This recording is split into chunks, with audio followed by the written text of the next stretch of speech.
Hello friends, नमस्कार। एक बार फिर स्वागत करेंगे आपके अपने YouTube channel GDS GK classes में। तो दोस्तों, आज के इस वीडियो में हम एसएससी सीपीओ एसआई 2024 के एग्ज़ाम के लिए जीके जीएस के टॉप इंपॉर्टेंट क्वेश्चंस देखेंगे, जो कि आपके एग्ज़ाम की दृष्टि से काफ़ी ज़्यादा इंपॉर्टेंट होंगे।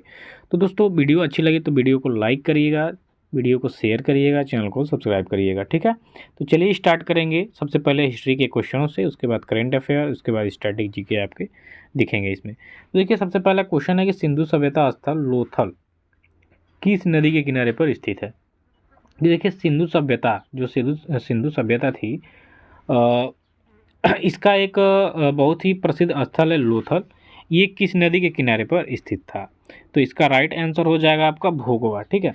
कि सिंधु सभ्यता स्थल लोथल आपका भोगवा नदी के किनारे पर स्थित है, ठीक है। तो राइट आंसर यहाँ पे विकल्प ए को सही करेंगे। नेक्स्ट क्वेश्चन की बात करेंगे कि बिपाशा किस नदी का आधुनिक नाम है। अब देखिए, ये सभी क्वेश्चन प्राचीन भारत से संबंधित हैं। बिपाशा नदी जिसे प्राचीन में बिपाशा नदी कहते थे, उसे आधुनिक इस समय उसको किस नाम से जानते हैं। तो बिपाशा की बात करेंगे तो बिपाशा जो है, यह आपके ब्यास नदी का पुराना नाम था, ठीक है। या कह सकते हैं बिपाशा जो है, इसका नया यानी आधुनिक नाम क्या है आपका? ब्यास। क्या नाम है दोस्तों? ब्यास। ब्यास नदी आप सभी लोग जानते हैं। ब्यास नदी का पुराना नाम क्या है आपका? बिपाशा। और बिपाशा नदी का नया नाम क्या है? तो ब्यास नदी, ठीक है। बात एक ही है, घुमा रहा है यहाँ पे। तो राइट आंसर यहाँ पे आपका विकल्प ए सही उत्तर हो जाएगा, ठीक है। चलिए अगला क्वेश्चन है कि अवंती महाजनपद की राजधानी कहाँ थी। अब यहाँ पे अवंती की महाजनपद की, देखिए 16 महाजनपद थे, याद रखिएगा, ठीक है। 16 महाजनपदों की बात करेंगे तो 16 महाजनपदों में जो आपका अवंती महाजनपद है, इसकी राजधानी कहाँ थी। तो अवंती की अवंती का जब भी नाम आएगा, आपको उज्जैन सही करना है, ठीक है। कि अवंती महाजनपद की जो राजधानी थी आपकी उज्जैन थी। तो राइट आंसर यहाँ पे आपका हो जाएगा विकल्प बी, ठीक है। चलिए नेक्स्ट क्वेश्चन देखेंगे। नेक्स्ट क्वेश्चन में आपका कि फायान किसके शासनकाल में भारत आया था। तो सबसे पहले चीनी ये जो यात्री था, ये सबसे पहले भारत की यात्रा पे आया था।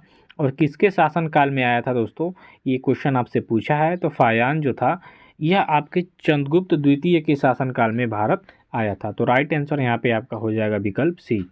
इसके बाद देखिए, एक ह्वेनसांग है, ठीक है।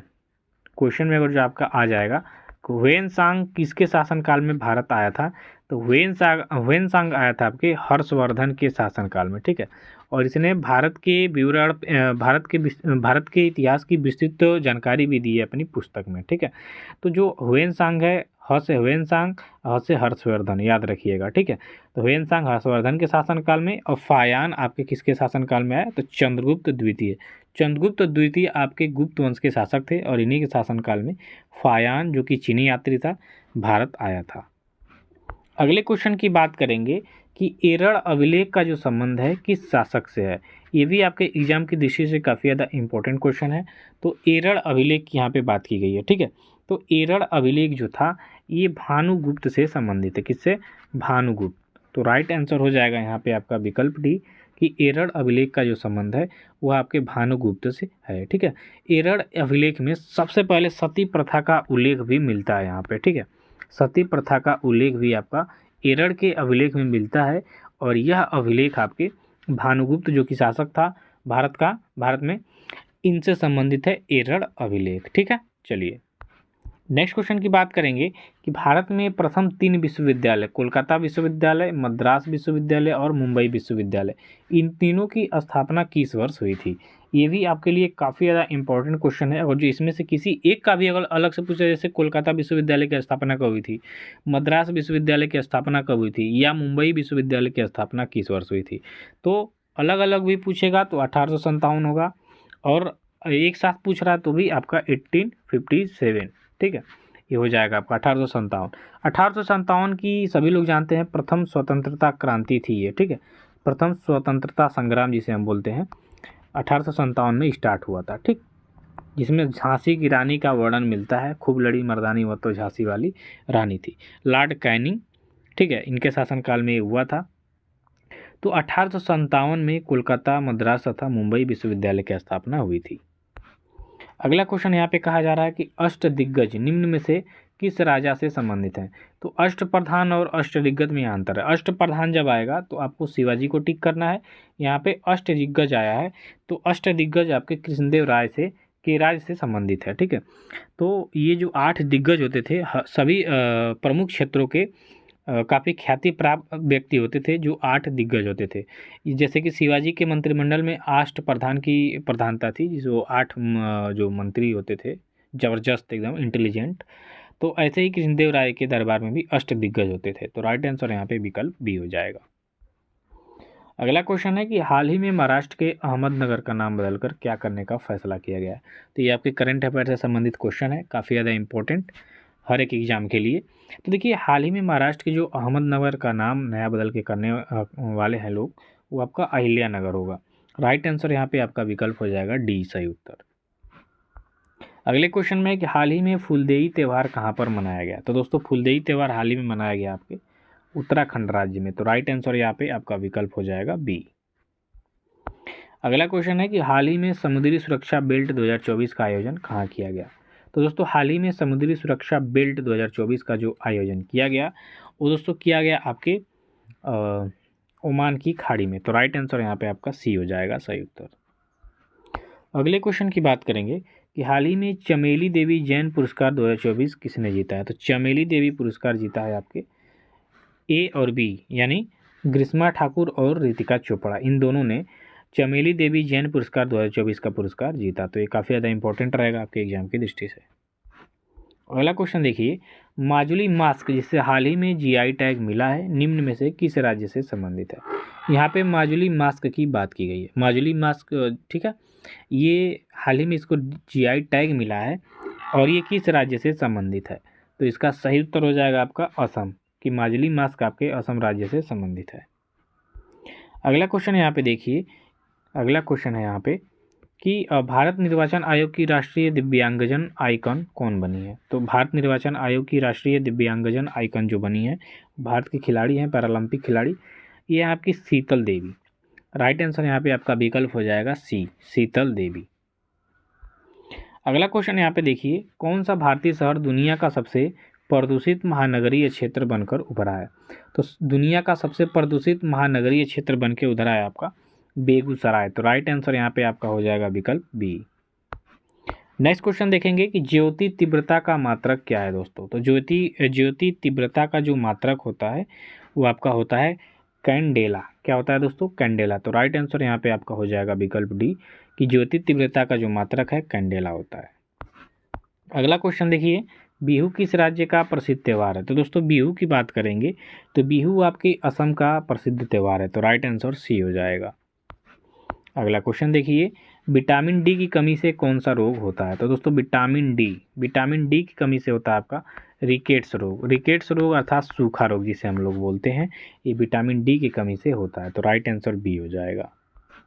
अगला क्वेश्चन देखिए, नाबार्ड की स्थापना किस वर्ष हुई थी? तो ग्रामीण क्षेत्रीय बैंक के रूप में ये कार्य करता है और इसकी स्थापना हुई थी आपकी 1982 ईस्वी में। तो राइट आंसर यहाँ पे आपका डी हो जाएगा। अगला क्वेश्चन देखिए, निम्नलिखित में से क्या गैर संविदा आय है? ये आपके इकोनॉमी से क्वेश्चन है। तो गैर संविदा इसमें से कौन सा आय है? तो लाभ हो जाएगा। राइट आंसर सी होगा। अगला क्वेश्चन देखिए, निम्नलिखित में से कौन सी पूंजीगत वस्तु नहीं है? तो इनमें से पूंजीगत वस्तु कौन नहीं है? तो भोजन और वस्त्र, ये आपके पूंजीगत वस्तु नहीं है।